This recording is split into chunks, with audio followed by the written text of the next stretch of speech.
రామయ్య, ఇల్లు బాగా కడుతున్నావు. అవును. ఈసారి 2 కాలాలు వరి పంట బాగా పండింది. వచ్చిన డబ్బుతో ఇల్లు కడుతున్నాను. నేను నీలాగే వరి పంట వేశాను. మరి నాకేమో నీలాగా పండలేదు.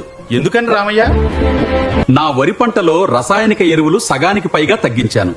సహజ సిద్ధమైన నేలకు ఉపయోగపడే పోషకాలున్న ఎరువులు వాడాను. అవి ఏ రకమైన ఎరువులు?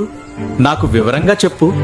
ఎరువులు లీడ్, క్రాప్ సైన్స్, వారి లీడ్స్, స్టార్ గోల్డ్ మరియు బేస్మెంట్ ఎరువులు. ఇవి ఎలా వాడాలి? లీడ్ స్టార్ గోల్డ్ 250 గ్రాములు వరి నాట్లు వేసిన 7 నుండి 15 రోజుల మధ్యలో 25 కేజీల డిఏపి ఎరువులతో కలిపి చల్లాలి. లీడ్ స్టార్ గోల్డ్ వలన వేరు బాగా వృద్ధి చెంది అధిక పిలకలు వస్తాయి. వరి మొక్క బలంగా పెరుగుతుంది.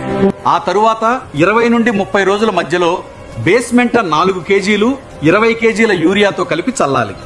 ఈ బేస్మెంట్ లో వరి పంటకు కావలసిన సూక్ష్మ పోషకాలు ఉంటాయి. వేసిన ఎరువులను మొక్క పూర్తిగా గ్రహిస్తుంది. రోగ నిరోధక శక్తి పెరిగి తాలు గింజలు లేకుండా పూర్తిగా నిండిన గింజ వస్తుంది. అధిక దిగుబడి వస్తుంది. బాగా వివరించి చెప్పావు రామయ్య. ఇప్పుడే నీవు చెప్పిన లెడ్ స్టార్ గోల్డ్ మరియు బేస్మెంట్లను తీసుకొచ్చుకుంటాను. నీలాగే వరి పంట బాగా పండిస్తాను.